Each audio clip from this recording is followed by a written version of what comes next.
নমস্কার, স্বাগত আরও একবার আপনাদের সিসিএন লাইভ অনুষ্ঠানে। এই মুহূর্তে আমি নিশীথ চক্রবর্তী রয়েছি ফাঁসিদেওয়াতে। আজকে গ্রেপ্তার করল ঘোষপুকুর ফাঁড়ির পুলিশ মোহাম্মদ সৈদুলকে।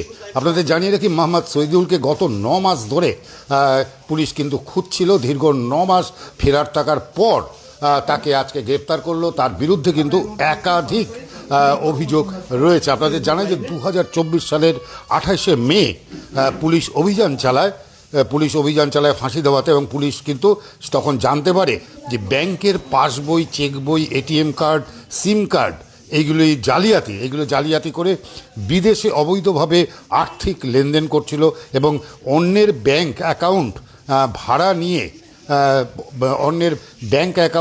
নিয়ে টাকা পাঠাতো বিদেশে। এই সমস্ত অভিযোগ ছিল সৈদুলের বিরুদ্ধে। অনলাইন ব্যাটিংয়ের হাজার কোটি টাকা কিন্তু অন্য মানুষের নামে ব্যাংক অ্যাকাউন্ট খুলে তা দিয়ে শেয়ার লেনদেন করতো, তেমনটাও কিন্তু অভিযোগ উঠেছিল। এমনকি বিদেশে এই টাকা পাঠিয়েছিল পুলিশ। কিন্তু যখন অভিযান চালায় তখন সৈদুল কিন্তু রাজ্য ছেড়ে নেপালে গিয়ে গা ঢাকা দেয়, প্রাথমিকভাবে যেটা জানা যায়। পরবর্তীতে দার্জিলিং জেলার বিভিন্ন গ্রামীণ এলাকায় কিন্তু ঘাঁটি গেড়েছিল।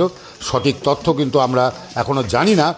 পুলিশ তাকে কোথায় খুঁজেছে, কোথায় সে ছিল আমরা কিন্তু জানি না। তবে আজকে যেটা আমরা জানতে পারছি যে শিলিগুড়ি আদালত 5টি কেসের মধ্যে তার নামে 5টি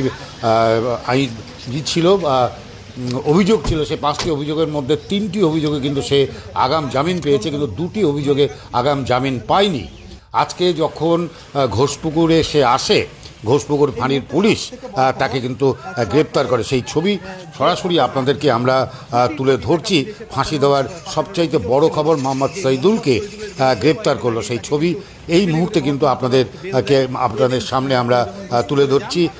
সৈদুলকে খুঁজছিল পুলিশ, আজকে কিন্তু পুলিশের জালে ধরা পড়লো সৈদুল। মোহাম্মদ সৈদুল কিন্তু বেল পেয়েছিলেন, অর্থাৎ জামিন পেয়েছিলেন মহকুমা আদালত।